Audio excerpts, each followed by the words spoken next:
Alright, so I'm here again to talk about the observer pattern in C#.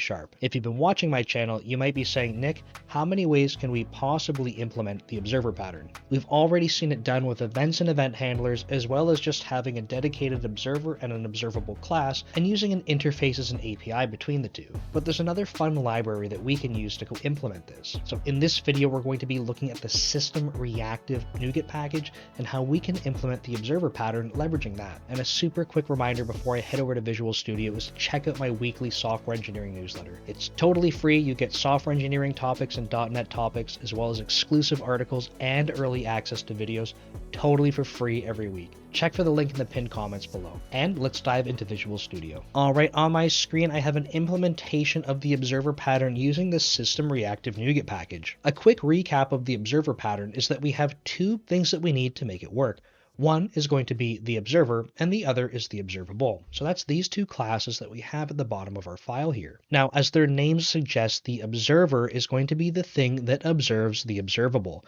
And if that sounds like a mouthful, what I mean by that is that the observer is able to get notified from the observable when the observable decides that it wants to do notifications. And those notifications could be basically anything you're thinking of. It's some type of signal that you want to allow other things to watch for.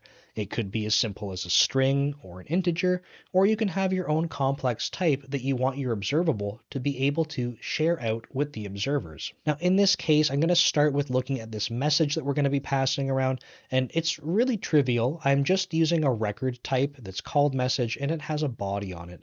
But the only reason I'm doing this is to show you that you can use things a little bit more complex than just a string. And that means if we wanted a body, maybe a title, maybe we wanted to have a to and a from or whatever type of information on it, like date times, you name it. We can go add that kind of information onto this record, and that's what's going to be passed along in our observable pattern. Next, let's look at the implementation of the observer. And what's an interesting change from this one compared to the other videos, which by the way, if you haven't watched them, I'll put a link above right here and you can go check those out and then come back to this one. But this observer is implementing an iObserver interface that takes in a type parameter of the message type that we declared. But this iObserver is not something that I've gone ahead and created. This is in fact from the System.Reactive namespace. So for that implementation, we need to have an onCompleted, onError, and onNext method that we implement. You'll notice that I've just left onError as some comment. We don't have anything that we're showing in this example. However, onNext and onCompleted are both implemented. In this context, our observer is a pretty simple class. It doesn't really have any logic that's built into it for being able to do any observation, but it does have the signatures that our observable is going to be able to call when it needs to. And that's a really big deviation from the first example that we looked at with events and event handlers.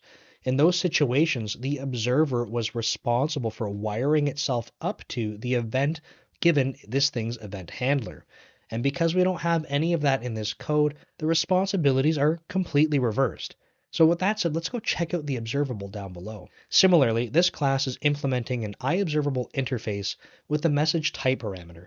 But again, this iObservable is not something that I've created. It's built into System.Reactive. And here's where the magic happens, because we're going to be leveraging this type called subject, which again is part of the System.Reactive NuGet package. And this subject class has all of the pieces we need to make an observable. So we're going to go ahead and instantiate that on line 37 here, right in the constructor, so that once this observable is created, we're able to leverage the subject right away. In this case, we just have a subscribe method right on our observable, but you'll notice that something's kind of interesting about this subscribe method, and that's that it has a return type of iDisposable. If you've watched the other videos that we looked at, we don't really have anything like this. They're just sort of a void implementation, or we're using that plus equals syntax to add on an event handler. So why the heck does this return an iDisposable? Well, that's so that you can go implement the using statement pattern and dispose of this subscription when you're done listening to the observable. And to pause for just a moment, I think that this is super cool in terms of how you use this, because in the first version of this that we were looking at with events and event handlers, I was saying that I do genuinely really like that plus equals syntax that we get with events and event handlers. But one of the drawbacks is that people aren't really thinking about when to use minus equals to go unsubscribe. So what ends up happening is that people have these objects that they think are going out of scope, and perhaps they are, but they're not really behind the scenes getting dereferenced. And that's because their event handler is holding on to the object reference in which they're defined. Sometimes this is the trade-off that we get when we have things that feel a little bit magical in terms of syntax.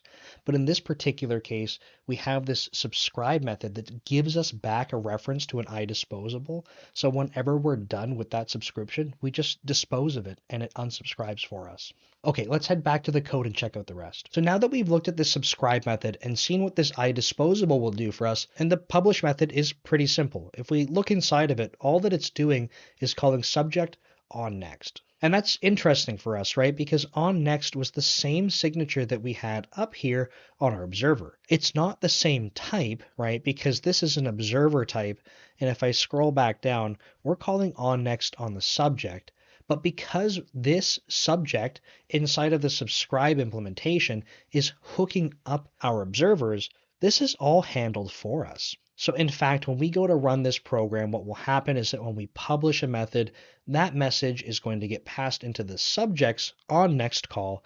And from there, it will go through all of its registered observers that are inside of the subject, and that will trigger this code here for on next. Now, you might be wondering what on completed does. I feel like on error is a little bit more obvious, but you have to trigger it through this subject implementation.